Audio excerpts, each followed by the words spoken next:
낯선 남자 둘이 밀고 들어왔어요.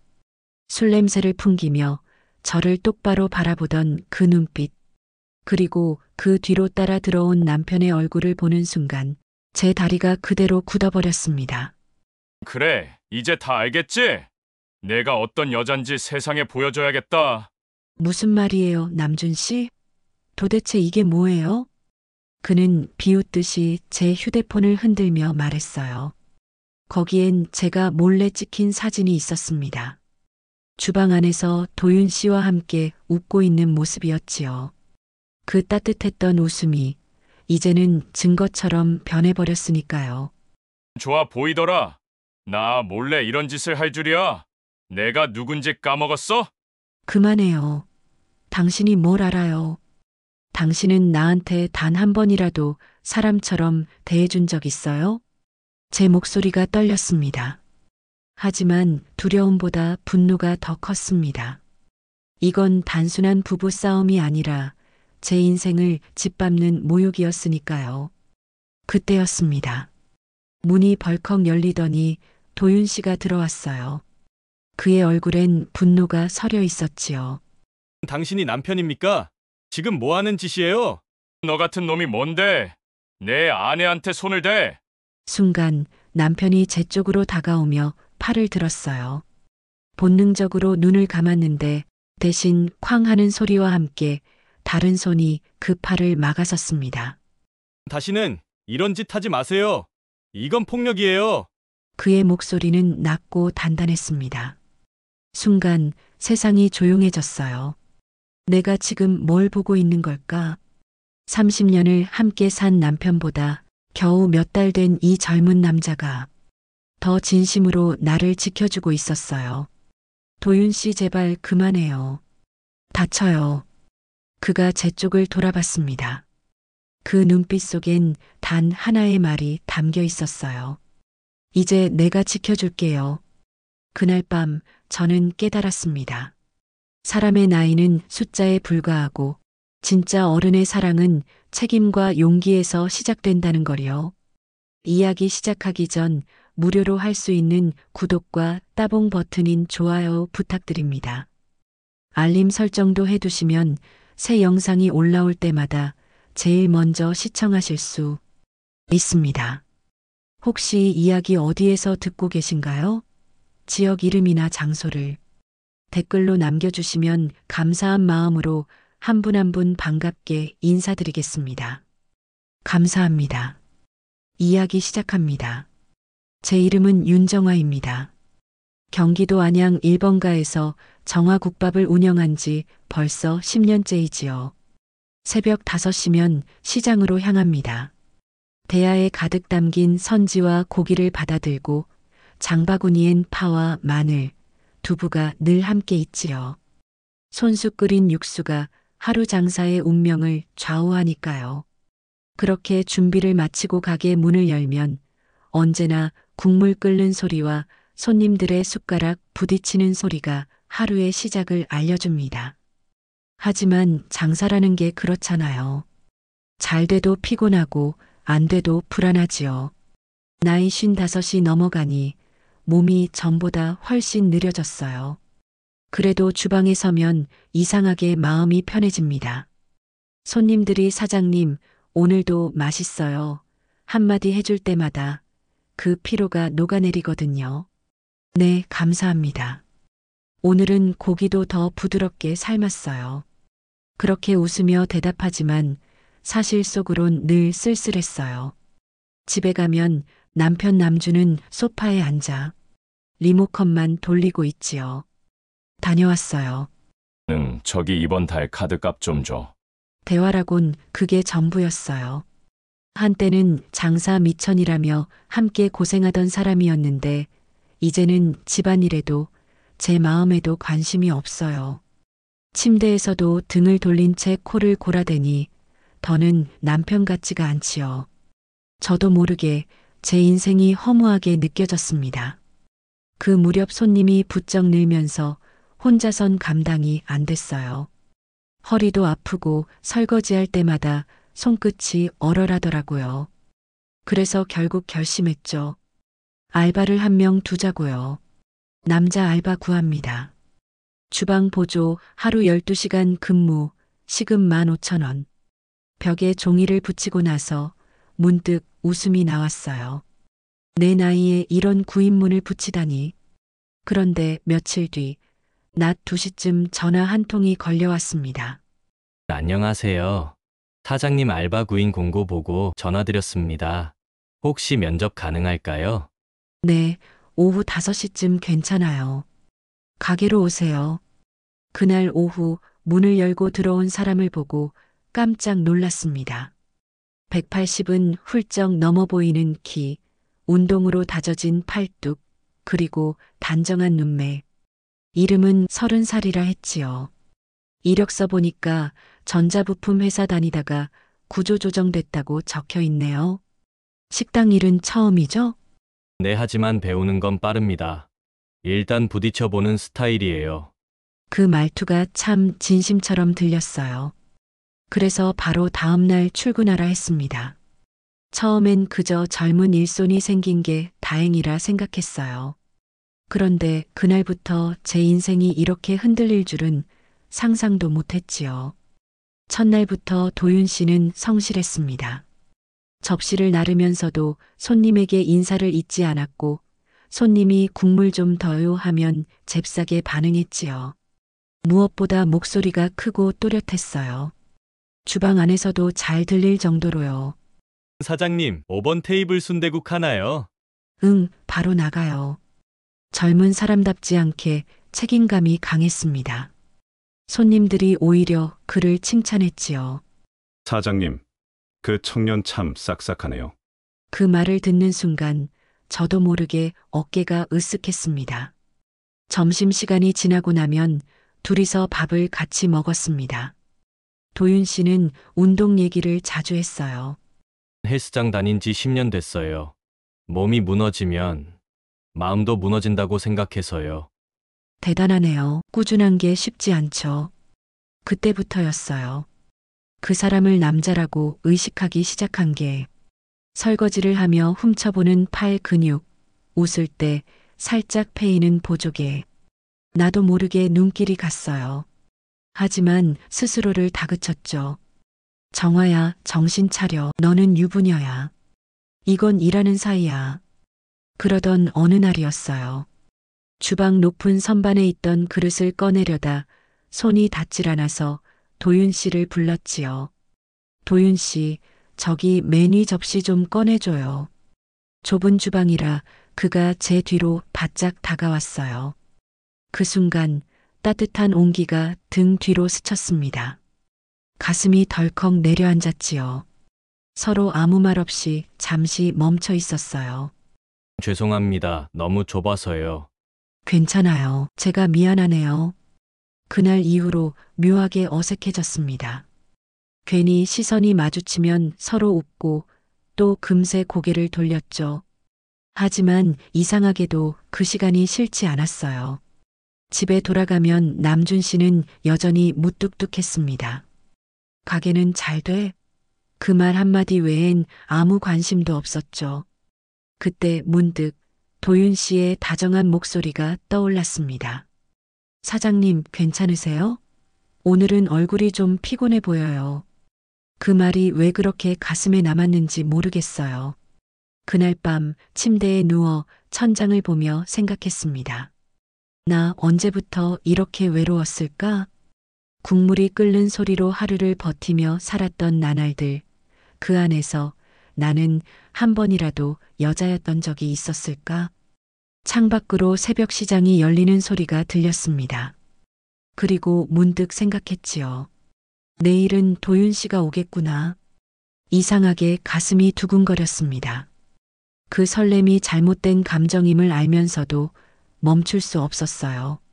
그렇게 제 인생의 또 다른 이야기가 조용히 시작되고 있었지요. 다음 날 아침 가게 문을 열기 전부터 이상하게 설레었습니다. 어제 그 순간이 자꾸 떠올랐거든요. 괜히 거울 앞에서 앞치마를 한 번 더 고쳐 매고 머리도 정돈했지요. 이게 뭐라고 이러지? 싶었지만 이미 마음 한구석이 조금 달라져 있었습니다. 그날도 도윤 씨는 약속처럼 일찍 와 있었어요. 문 열기도 전에 가게 앞을 쓸고 있더군요. 이렇게 일찍 와요? 아직 준비도 안 됐는데요. 습관이에요. 회사 다닐 때도 항상 먼저 출근했어요. 그게 마음이 편하더라고요. 그 한마디가 참 묘하게 들렸습니다. 성실하다는 말보다 마음이 편하다는 말이 더 따뜻했거든요. 그러다 불현듯 집에 있는 남준 씨가 떠올랐습니다. 나란히 앉아 밥 한 끼도 같이 안 먹는 사람. 나한테 편하다는 말 한 번 해준 적이 없던 사람이지요. 점심시간은 늘 분주했습니다. 도윤 씨가 주문을 받으면 저는 국물을 붓고 그는 접시를 내오고 손님은 만족한 얼굴로 돌아가곤 했어요. 호흡이 잘 맞으니 일도 훨씬 수월했지요. 오늘은 손님이 많네요. 그만큼 사장님, 국밥이 맛있다는 뜻이겠죠? 그가 웃으며 던진 한마디에 마음속에서 무언가 톡하고 녹아내렸습니다. 그날 오후 손님이 다 빠진 뒤엔 잠시 가게 문을 닫고 둘이 늦은 점심을 먹었지요. 사장님은 하루 중 언제가 제일 좋아요? 국물이 제 맛으로 끓어오를 때요. 그때 냄새가 딱 올라오면 아, 오늘은 괜찮겠다 싶지요. 그는 제 말을 조용히 들으며 고개를 끄덕였어요. 그 표정이 참 진지했습니다. 그때 느꼈죠. 단순히 젊은 일꾼이 아니라 제 이야기를 귀 기울여 들어주는 사람이라는 걸요. 며칠 뒤 퇴근 무렵에 가게 문을 닫으려는데 익숙한 두 남자가 비틀거리며 들어왔습니다. 몇 번 본 적 있는 취객 손님들이었죠. 죄송하지만 오늘은 마감이에요. 내일 다시 오세요. 예의 국밥 한 그릇만 줘요. 사장님 이쁘잖아요. 그 말에 숨이 막혔습니다. 그런데 그때 도윤 씨가 재빠르게 다가와 제 앞을 막아섰어요. 손님, 죄송하지만 오늘은 문 닫았습니다. 내일 다시 와주세요. 너 뭐야? 알바가 사장이야? 순간 분위기가 험악해졌지요. 그런데 도윤 씨가 굳은 표정으로 말했습니다. 이건 영업 방해입니다. 더 말씀하시면 경찰 부르겠습니다. 그 말에 취객들이 욕을 하며 나가버렸어요. 문이 닫히는 순간 심장이 쿵쾅거리기 시작했습니다. 겁도 났지만 그보다 더 큰 건 안도감이었어요. 누군가가 나를 대신해 지켜줬다는 느낌, 정말 오랜만이었습니다. 고마워요, 도윤 씨. 진짜 큰일 날 뻔했네요. 괜찮아요. 제가 옆에 있었잖아요. 그 말이 이상하게 오래 맴돌았습니다. 제가 옆에 있었잖아요. 그날 문 닫고 나서 저는 제안했어요. 오늘 일도 있었고 고생 많았어요. 우리 소주 한잔 할래요? 그냥 감사 인사해요. 좋아요. 딱 한 잔만. 가게 불을 반쯤 끄고 낡은 테이블에 마주 앉았습니다. 소주잔이 부딪히는 소리와 함께 그동안 못 나눈 이야기들이 천천히 흘러나왔어요. 저 사실 회사 다닐 때도 외로웠어요. 일만 하다 보니 사람 만날 시간이 없더라고요. 그래서 아직 결혼은. 안 했어요. 인연이 없었어요. 그는 고개를 숙이며 잔을 들었어요. 순간 그 말이 제 가슴에 이상하게 꽂혔습니다. 인연이 없었다는 말이 왜 이렇게 슬프게 들렸을까요? 저도 모르게 제 이야기를 꺼냈습니다. 나도 비슷해요. 결혼은 했지만 마음이 없어요. 그냥 의무로 사는 거죠. 그가 제 말을 듣고는 한참을 말없이 있었습니다. 그러다 조용히 말했어요. 사장님은 아직 충분히 따뜻한 분이에요. 저는 그게 보여요. 그 순간 괜히 눈시울이 뜨거워졌습니다. 그 말이 위로처럼 들렸거든요. 잔을 한 모금 더 들이켰을 때 세상이 잠시 조용해졌습니다. 불빛이 희미하게 번지던 가게 안에서 저는 처음으로 마음이 조금 살아나는 걸 느꼈습니다. 그날 밤 집으로 돌아오는 길에 하늘을 봤어요. 오랜만에 별이 보이더군요. 오늘은 좀 다르게 느껴진다. 그렇게 제 안에 작은 불씨가 피어오르고 있었어요. 그리고 그 불씨는 다음 날부터 제 일상을 완전히 바꾸기 시작했지요. 그날 이후 제 일상은 조금씩 달라졌습니다. 새벽에 시장을 다녀올 때도 발걸음이 가벼워졌고 주방 불을 켜는 손끝에도 힘이 들어갔지요. 거울 앞에서 앞치마를 고쳐 매다 보면 괜히 얼굴에 생기가 도는 게 느껴졌어요. 가게 문을 열면 도윤 씨가 항상 먼저 와 있었습니다. 문턱에 놓인 상자를 정리하고 어제 쓴 그릇을 닦으며 하루를 시작했죠. 그런 그의 모습이 고맙기도 하고 또 이상하게 마음이 따뜻해지기도 했어요. 도윤 씨, 이렇게 일찍 나오면 피곤하지 않아요? 괜찮아요. 아침 공기가 좋잖아요. 하루 시작이 달라지더라고요. 그 말에 괜히 웃음이 나왔습니다.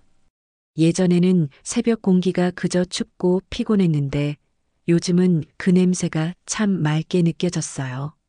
사람이 마음을 어디에 두느냐에 따라 세상이 이렇게 다르게 보일 수도 있구나 싶었습니다. 점심 피크가 끝나고 잠깐 앉아서 쉬던 어느 날이었어요. 그가 제게 조심스레 물었지요. 사장님은 쉬는 날 뭐 하세요? 쉬는 날이요?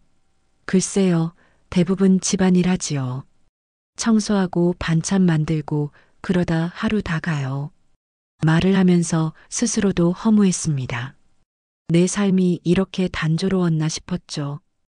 그런데 도윤 씨가 웃으며 말했어요. 그럼 다음 쉬는 날엔 밖에 나가요. 가까운 데라도요. 공원이나 안양천. 그런데요.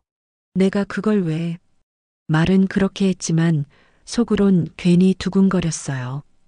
누군가 나를 어딘가로 함께 가자고 말해준 게 언제였던가 싶었거든요. 그날 이후로 쉬는 날이 기다려졌습니다. 그 무렵 남준 씨와의 관계는 점점 더 삐걱거렸어요. 집에 들어가면 TV 소리만 가득했죠. 오늘은 시장에서 순대가 진짜 잘 팔렸어요. 그래? 그럼 이번 달엔 좀 벌었겠네. 카드값 좀 미리 줘. 대화는 늘 돈으로 끝났습니다. 제가 힘들다고 말해도 남준 씨는 듣는 둥 마는 둥이었어요. 결혼이 이렇게 공허할 수도 있구나.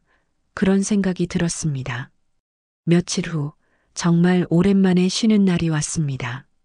도윤 씨가 먼저 연락을 했어요. 사장님, 오늘 날씨 좋대요. 산책 어떠세요? 산책이요? 그래요. 잠깐 나가봐요. 안양천 근처 벚꽃길을 걸었습니다. 봄바람이 살짝 차가웠지만 마음은 오랜만에 편안했지요. 그는 말수가 많지 않았지만 대신 제 속도를 맞춰 걸어줬어요. 여기 자주 와요? 얘 혼자 생각 정리할 때요. 회사 그만두고 나서도 자주 왔어요. 그의 말투에는 쓸쓸함이 묻어 있었습니다. 저도 모르게 물었지요. 그동안 많이 힘들었죠? 솔직히요, 좀요. 세상은 열심히 살면 다 보답해 줄 알았거든요. 그 말이 가슴에 와닿았습니다.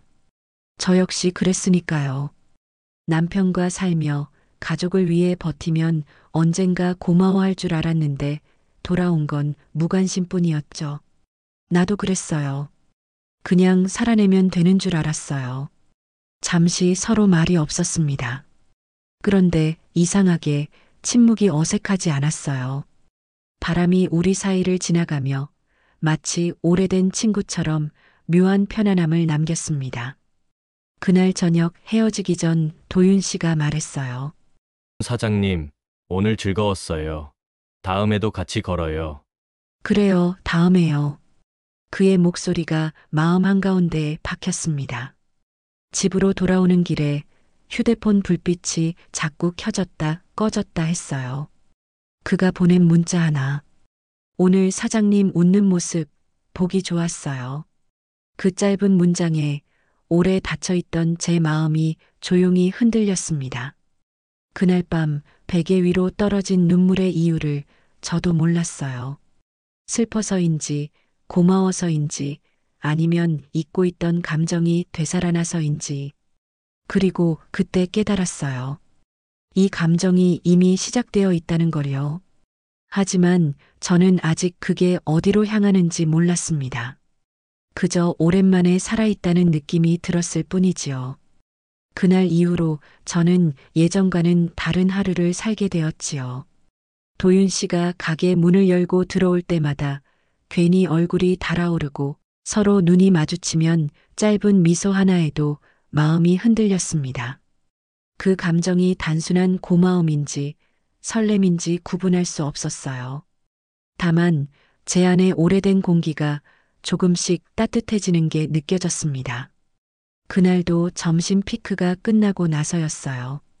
주방에서 설거지를 하고 있는데 문득 그가 조용히 다가와 물었습니다. 사장님, 손목 괜찮아요? 요즘 계속 무리하시는 것 같아요. 괜찮아요. 이 정도야 뭐 늘 하던 거죠. 이제는 좀 쉬셔야죠. 사장님 나이에도 몸이 신호를 보내잖아요. 그의 말투는 나무라듯 하면서도 다정했습니다. 누군가 제 건강을 진심으로 걱정해 준 게 언제였던가 싶었어요. 집에선 그런 말 한마디도 들어본 적이 없었지요. 저는 괜히 고개를 돌려 대답했습니다. 고마워요. 그렇게 말해주는 사람 요즘 없거든요. 그날 저녁 문 닫을 시간이 되어 가는데 갑자기 가게로 전화가 걸려왔습니다. 남준 씨였지요. 야, 이번 달 통장 비밀번호 좀 알려줘. 확인 좀 하게. 왜요? 제가 관리 잘하고 있어요. 부부끼리 숨기는 게 어딨어? 내 앞으로 바꾸자 명의도 바꾸고. 그 말에 손에 쥔 국자가 덜컥 떨어졌습니다. 통장뿐만 아니라 이제 가게까지 자기 걸로 만들겠다는 소리였지요. 그동안 무관심하던 사람이 갑자기 이런 말을 하니 분노가 치밀었습니다. 이 가게는 내가 새벽부터 밤까지 일해서 만든 거예요. 남준 씨는 도와준 적도 없잖아요. 뭐? 요즘 왜 이렇게 말대답이 많아? 혹시 딴 사람이라도 생긴 거야? 그 한마디에 심장이 철렁 내려앉았습니다. 순간 도윤 씨 얼굴이 스쳤지요.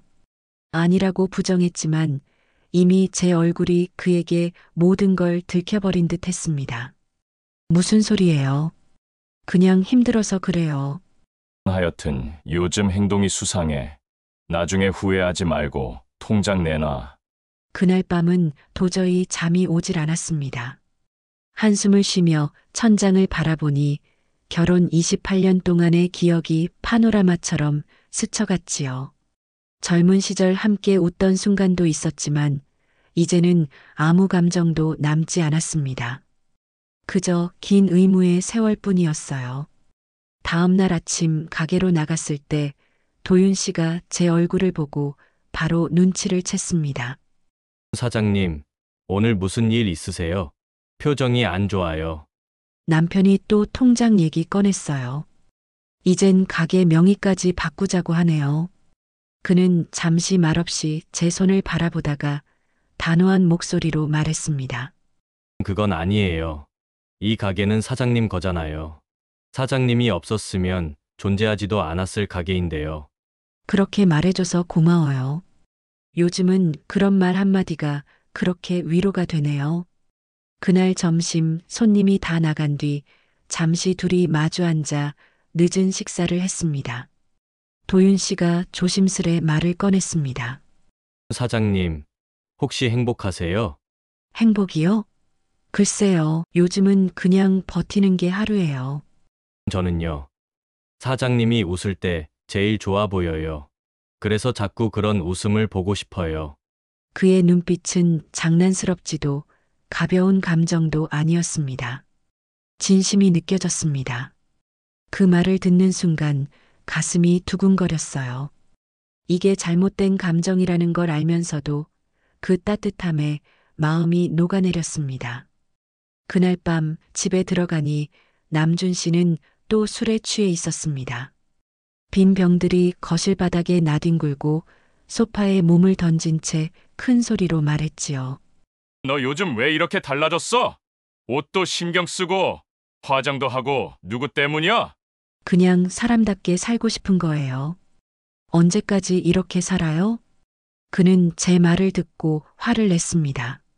소리치고 물건을 던지고 결국엔 제 팔을 거칠게 잡았습니다. 아파요. 그만 좀 해요. 그날 밤 제 팔에는 멍이 들었지만 마음의 멍이 더 컸습니다. 그리고 그 순간 확실히 느꼈지요. 이 관계는 이미 끝났다는 걸요. 다음 날 그 멍 자국을 본 도윤 씨의 표정은 잊을 수 없었습니다. 이건 폭력이에요. 사장님, 이제는 더 이상 혼자 견디지 마세요. 그 말이 제 마음속 문을 완전히 열어버렸습니다. 도윤 씨의 눈빛 속엔 진심이 있었고 저는 그 진심을 더 이상 외면할 수 없었습니다. 그날 저녁 저는 처음으로 그에게 제 마음을 털어놓게 되었지요. 나 너무 외로웠어요. 그냥 사람답게 여자답게 살고 싶었어요. 그는 잠시 침묵하더니 조용히 제 손을 감싸주었습니다. 그 손끝의 온기가 오래도록 가슴에 남았지요. 그날 이후 우리의 관계는 더 이상 예전으로 돌아갈 수 없게 되었습니다. 그날 밤 이후로 제 마음속에는 더 이상 예전의 두려움이 자리하지 않았습니다. 남편의 차가운 시선이나 끝없는 무관심보다 도윤 씨의 따뜻한 한마디가 훨씬 더 진심으로 다가왔거든요. 그의 말투, 눈빛, 작은 배려 하나하나가 지쳐있던 제 일상에 서서히 숨을 불어넣었습니다. 다음 날 아침 가게 문을 열자 도윤 씨가 이미 와 있었습니다. 청소기를 돌리고 선반을 정리하며 제게 웃어 보였어요. 사장님, 오늘은 제가 육수 끓일게요. 어제 늦게까지 일하셨잖아요. 괜찮아요. 내가 해야 마음이 놓이죠. 그래도 가끔은 누군가한테 맡겨도 돼요. 너무 혼자 다 하시잖아요. 그 말에 잠시 멈칫했어요. 누군가에게 이제 좀 쉬라는 말을 들은 게 참 오랜만이었거든요. 그의 말투에는 강요도 가식도 없었습니다. 그저 진심 어린 걱정이 느껴졌지요. 점심시간이 끝나고 손님이 빠져나간 뒤 우리는 나란히 앉아 식사를 했습니다. 그날은 비가 내리고 있었어요. 가게 밖 비 냄새가 참 차분하게 느껴졌습니다. 도윤 씨, 이런 날은 손님이 좀 줄죠? 비 오는 날엔 따뜻한 국밥이 제격인데요. 오늘도 분명 오실 거예요. 그가 그렇게 말하며 웃었을 때 저는 문득 이 사람과 함께라면 어떤 어려움도 버틸 수 있겠다는 생각이 들었습니다. 그런데 그 평온한 하루는 오래가지 않았지요. 며칠 뒤 가게 문 앞에 낯선 종이 한 장이 붙어 있었습니다. 안양시 보건소 위생 점검 예정. 순간 등줄기가 싸늘해졌습니다. 나는 늘 청결에 신경 쓰고 있었는데 이런 공문이 왜 붙은 걸까 의아했어요. 그런데 더 놀라운 건 바로 그날 오후 건물주 최복만 씨가 내려왔다는 겁니다. 사장님, 잠깐 이야기 좀 합시다. 민원이 들어왔어요. 민원이요? 무슨 말씀이세요? 위생불량, 불법 고용, 그리고 사생활 문제까지요. 그 순간 귀에서 윙 하는 소리가 났습니다. 사생활 문제라니요. 그건 명백히 누군가가 꾸며낸 이야기였지요. 저는 황급히 말했습니다. 말도 안 돼요. 그런 일 없습니다. 글쎄요, 익명 제보라는데 사진도 있다고 하네요. 사진? 순간 머릿속이 하얘졌습니다. 며칠 전 가게에 찾아왔던 그 취객들이 떠올랐습니다. 혹시 그들이 우리 모습을 몰래 찍은 걸까요? 건물주가 돌아간 뒤 저는 손에 쥔 행주를 떨어뜨렸습니다. 손이 떨리고 가슴이 두근거렸어요. 그때 주방에서 설거지를 하던 도윤 씨가 제 표정을 보고 달려왔습니다. 사장님, 무슨 일 있어요? 민원이 들어왔대요. 위생 불량이다. 우리 관계까지 제보했다고 해요. 그는 잠시 말을 잃더니 천천히 고개를 들었습니다. 그리고 차분히 말했죠. 그날 있었던 취객들 기억나세요? 그 사람들이었을 거예요. 그때 테이블 밑에 녹음기 설치해놨잖아요. 혹시 그날도 작동했을지도 몰라요. 정말요? 녹음됐을까요? 그는 재빨리 테이블 아래를 살펴보더니 작은 녹음기를 꺼냈습니다. 버튼을 눌러 재생하자 처음엔 소음만 들리더니 곧 익숙한 목소리들이 나왔습니다. 사장 남편이 시킨 대로 하면 돼. 불륜 증거만 잡으면 끝이야. 알겠습니다, 형님. 신고도 같이 넣죠. 순간 다리에 힘이 풀렸습니다. 남편 그 사람이 이 일을 꾸민 거였어요. 그동안의 의심이 사실로 이어지는 소리였습니다. 이게 증거네요. 정말로 이걸로 모든 게 밝혀질 수 있겠어요. 그렇죠. 이제 우리가 지켜야 할 건 진실뿐이에요. 그의 목소리는 흔들림이 없었습니다. 저는 눈가가 뜨거워졌습니다. 지금껏 누구 하나 제 편이 되어주지 않았는데 이 순간만큼은 확실히 느꼈습니다. 이 사람은 끝까지 내 편이 되어줄 거라는 걸요. 그날 밤 집으로 돌아와 남편을 마주했습니다. 그는 아무렇지도 않은 얼굴로 물었죠. 오늘 장사 잘 됐어? 잘 됐죠. 대신 내일 경찰서도 가야겠어요. 경찰서? 무슨 헛소리야? 헛소리가 아니에요. 당신이 한 일 다 녹음됐어요. 그의 얼굴이 굳어졌습니다. 잠시 침묵이 흐르더니 그는 말없이 방으로 들어갔지요. 저는 그때 확신했습니다. 이제는 더 이상 물러설 이유가 없다는 걸요. 다음 날 보건소 점검이 들어왔습니다. 주방이며 냉장고며 모든 게 깔끔했죠. 공무원이 고개를 끄덕이며 말했습니다. 문제 없습니다. 위생 상태 아주 좋네요. 민원은 악의적인 신고 같습니다. 그 순간 제 어깨에서 무겁던 돌덩이가 떨어져 나가는 것 같았습니다. 그리고 저는 바로 경찰서로 향했지요. 이제는 도망치지 않을 거예요. 경찰서 문을 나서는 순간 제 손은 아직도 떨리고 있었어요. 하지만 마음만큼은 단단했습니다. 이제 더는 숨지 않기로, 누가 뭐라 해도 제 삶을 지키기로 결심했지요. 며칠 뒤 보건소 조사 결과가 공식적으로 나왔습니다. 악의적 허위 민원으로 확인됨. 그 종이 한 장이 제 인생을 다시 일으켜 세웠습니다. 그리고 그 모든 건 도윤 씨의 침착함 덕분이었어요. 정말 고마워요, 도윤 씨. 당신이 없었으면 난 이미 무너졌을 거예요. 제가 한 건 별거 없어요. 사장님이 용기 냈잖아요. 그는 늘 그렇게 말했습니다. 자기 공은 뒤로 미루고 제 용기를 먼저 세워주는 사람이었지요. 그가 곁에 있으면 이상하게 세상이 조금은 덜 무섭게 느껴졌습니다. 며칠 후 경찰에서 연락이 왔습니다. 남편과 그 두 남자가 불러졌다고요. 그들은 결국 모든 걸 인정했습니다. 남편이 그 취객들에게 돈을 주며 증거만 잡아오라 했다는 사실이 드러났습니다. 그 소식을 듣고도 이상하게 눈물이 나지 않았습니다. 이미 마음이 너무 멀리 와 있었던 거겠지요. 그 대신 마음 한쪽이 조용히 식어갔습니다. 며칠 후 도윤 씨와 함께 변호사를 찾아갔습니다. 그는 진지한 눈빛으로 제게 물었어요. 남편의 경제적 무책임, 폭행, 무고 모두 입증 가능합니다. 이혼 의사 확실하십니까? 네, 확실합니다.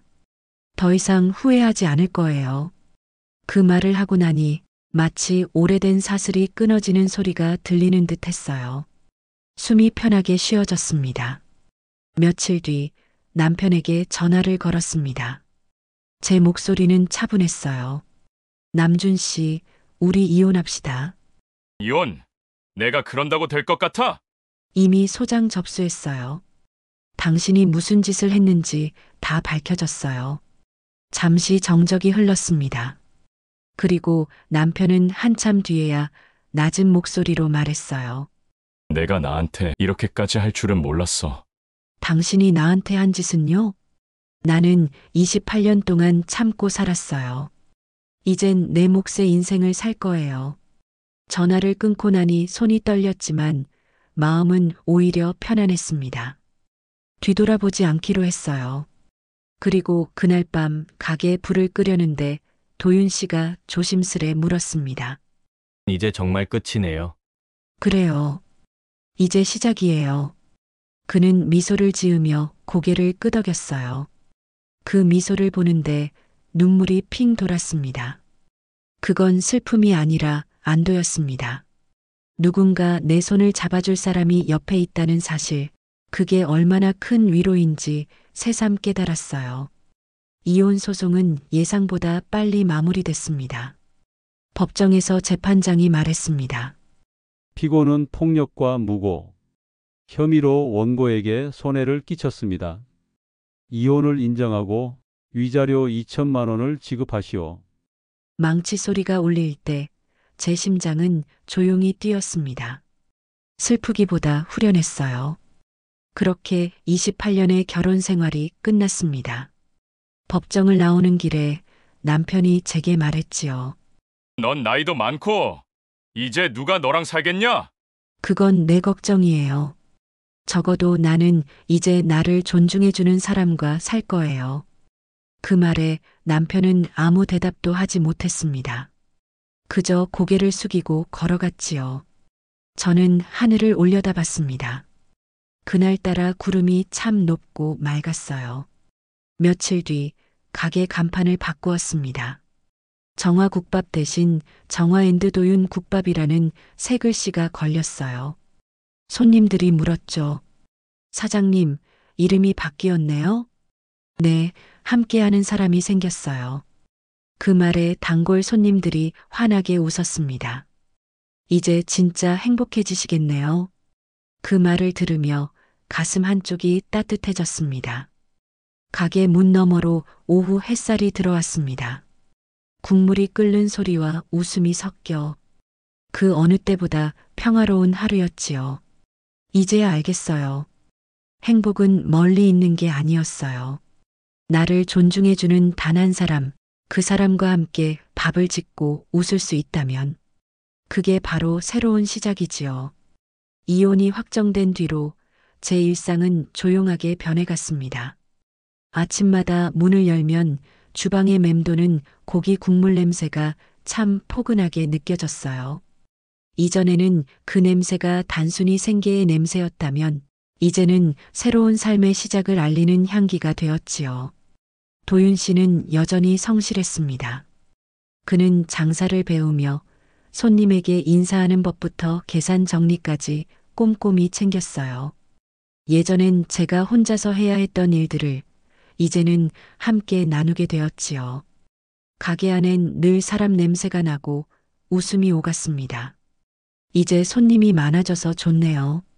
하지만 너무 무리하지 마요. 괜찮아요. 이제는 사장님이 아니라 파트너잖아요. 그 말의 순간 가슴이 벅차올랐습니다. 그는 더 이상 알바생이 아니라 제 옆에서 함께 걷는 사람이었어요. 함께 메뉴를 상의하고 재료를 고르고 손님에게 인사할 때마다 우리는 묘한 호흡으로 이어졌습니다.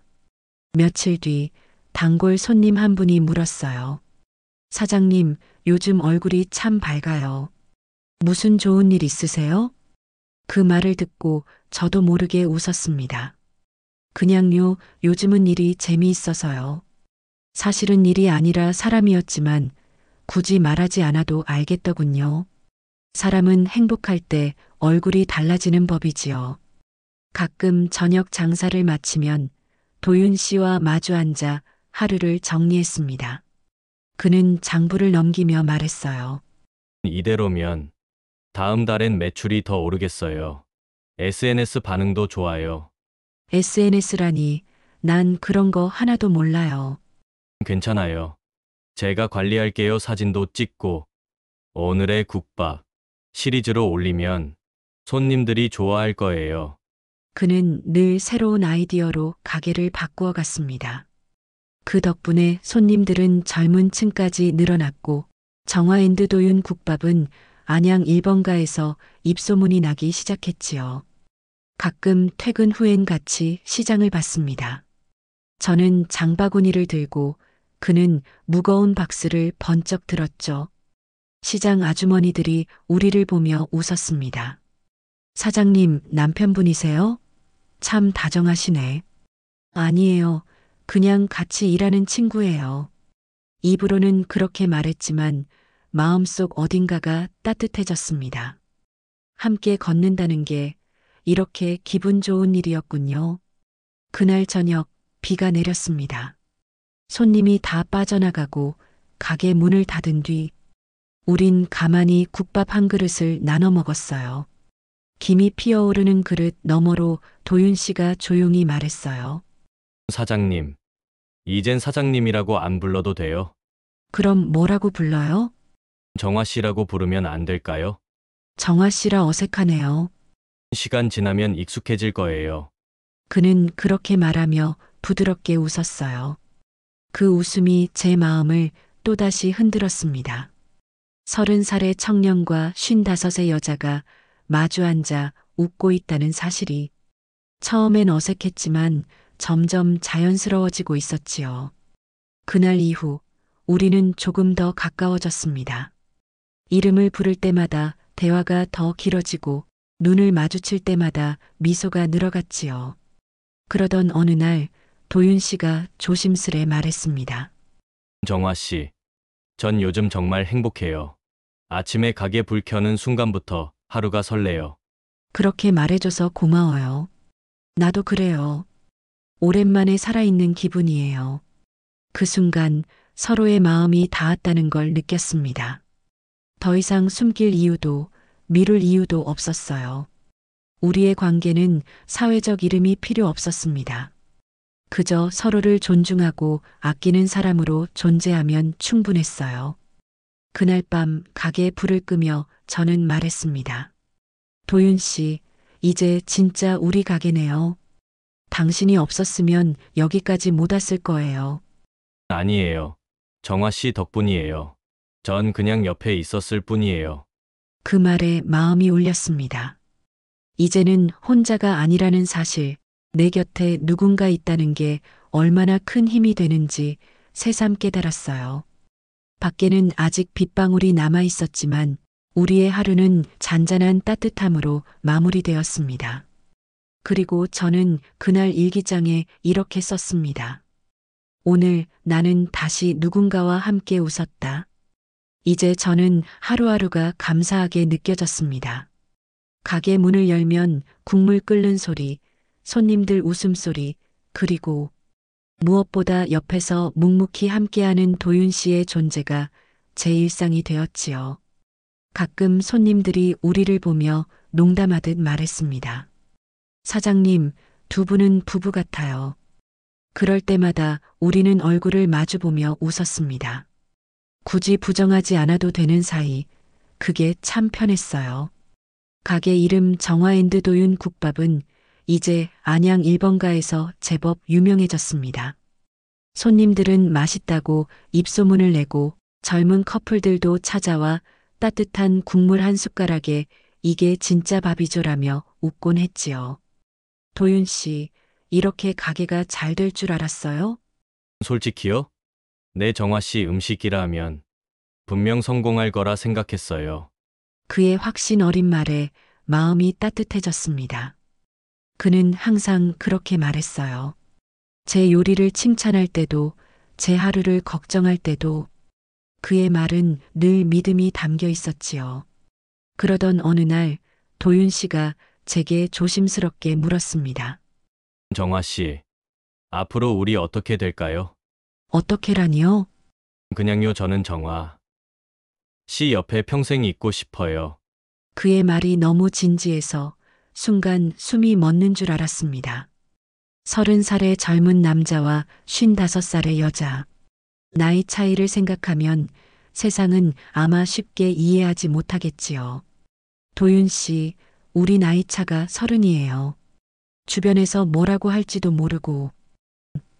상관없어요. 저는 정화 씨가 좋아요. 세상이 뭐라 해도 제 인생은 제가 선택하고 싶어요. 그 말을 듣는 순간 지난 세월 동안 잊고 살았던 사랑받고 싶은 마음이 되살아났습니다. 그리고 깨달았지요. 사랑은 나이의 문제가 아니라 마음의 크기라는 걸요. 그날 밤 우리는 처음으로 서로의 마음을 있는 그대로 나누었습니다.